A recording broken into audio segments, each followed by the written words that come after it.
एक बाप ने अपनी बेटी को सर्दी से बचाने के लिए $2 मिलियन को आग लगा दी ताकि अपनी बेटी को सर्दी से बचा सके। अस्सलाम वालेकुम, welcome to expose the reality. ये हरकत जिस शख्स ने की थी उस शख्स की एक दिन की कमाई मैकडॉनल्ड की पूरे साल की सेल से भी ज्यादा थी। दोस्तों, अमीर तरीन शख्सियात की फहरिस्त में एक नाम शामिल ही ना हो सका और वो नाम है Pablo Escobar. Pablo Escobar 90s के दौर में कोकेन, ड्रग्स और दुनिया में मुख्तलिफ जराइम का बादशाह हुआ करता था। पेब्लो एस्कोबार के ड्रग स्मगलिंग नेटवर्क ने इसको हद से ज्यादा अमीर बना दिया था। बेशक इसकी वजह से अनगिनत जिंदगियां तबाह हुई और उसका कमाया हुआ पैसा गैर कानूनी तरीकों पर मबनी था, लेकिन 1992 में पेब्लो एस्कोबार $30 मिलियन का मालिक था। बरनाई के सुल्तान के बाद पेब्लो दुनिया का दूसरा अमीर तरीन शख्स था। अगर पेब्लो आज जिंदा होता तो उसका $30 बिलियन आज $58 बिलियन के बराबर होता और पेब्लो दुनिया का 8वां अमीर तरीन शख्स होता। पेब्लो एस्कोबार की ड्रग सप्लाई का नेटवर्क इतना पावरफुल था कि पूरे 90% अमेरिका को कोकेन सिर्फ एस्कोबार का नेटवर्क ही सप्लाई करता था और पूरी दुनिया का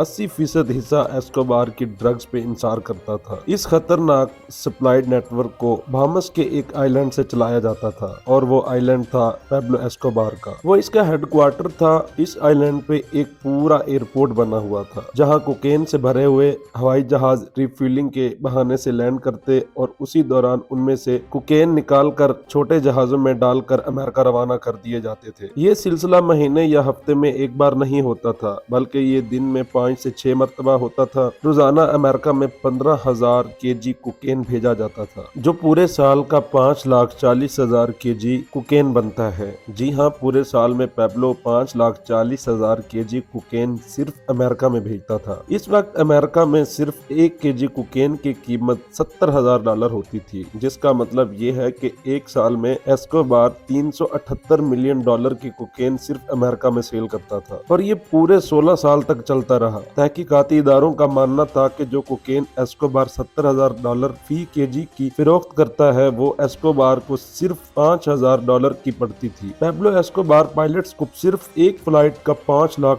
देता था। इसके अलावा रिश्वतें देने के बाद भी उसको $60 मिलियन सिर्फ एक ही दिन में बचते थे, जो साल के $22 बिलियन बनते हैं। इन पैसों के ज्यादा होने का अंदाजा ऐसे लगाया जा सकता है कि मैकडॉनल्ड ने साल 2019 में $21 बिलियन की सेल की और पेब्लो एस्कोबार का 1980 में एक साल का प्रॉफिट $22 मिलियन तक है, यानी मैकडॉनल्ड की दुनिया भर की सेल से भी ज्यादा। और जाहिर है ये सारा पैसा हार्ड की सूरत में रखना था। इन पैसों की गड्डियां बनाने के लिए रोजाना $1,000 के रबड़ बैंड आते थे। जी हाँ, $1,000 के सिर्फ रबड़ बैंड, यानी महीने के $30,000 और साल के $3,65,000 के बराबर सिर्फ रबड़ बैंड आते थे। याद रहे, अमेरिकी सदर डोनाल्ड ट्रंप की पूरे साल की सैलरी पेब्लो एस्कोबार के पैसों पर लगे रबड़ बैंड की कीमत जितनी है। जाहिर है इतना ज्यादा पैसा पेब्लो अब बैंक में तो रखता नहीं था, तो उसने पैसों के स्टोरेज के लिए इस आइलैंड पर बहुत बड़े बड़े गोडाउन होते थे जिनमें ड्रम्स के अंदर ये कैश को स्टोर किया जाता था। इन सारे पैसों का 10% सालाना या तो चूहे खा जाते या पानी की वजह से ये पैसा गल सड़ जाता। और ये सुनने में आया है कि पेब्लो एस्कोबार रोजाना इतना कैश गिन नहीं सकता था, तो पैसों को वजन करके पैसे गिने जाते थे और वजन करके ही इसकी गड्डियां बनाई जाती थी। एक मर्तबा पेब्लो एस्कोबार ने पुलिस से बचने के लिए मेरीलैंड के पहाड़ों पर अपने बच्चों समेत पनाह ले रखी थी।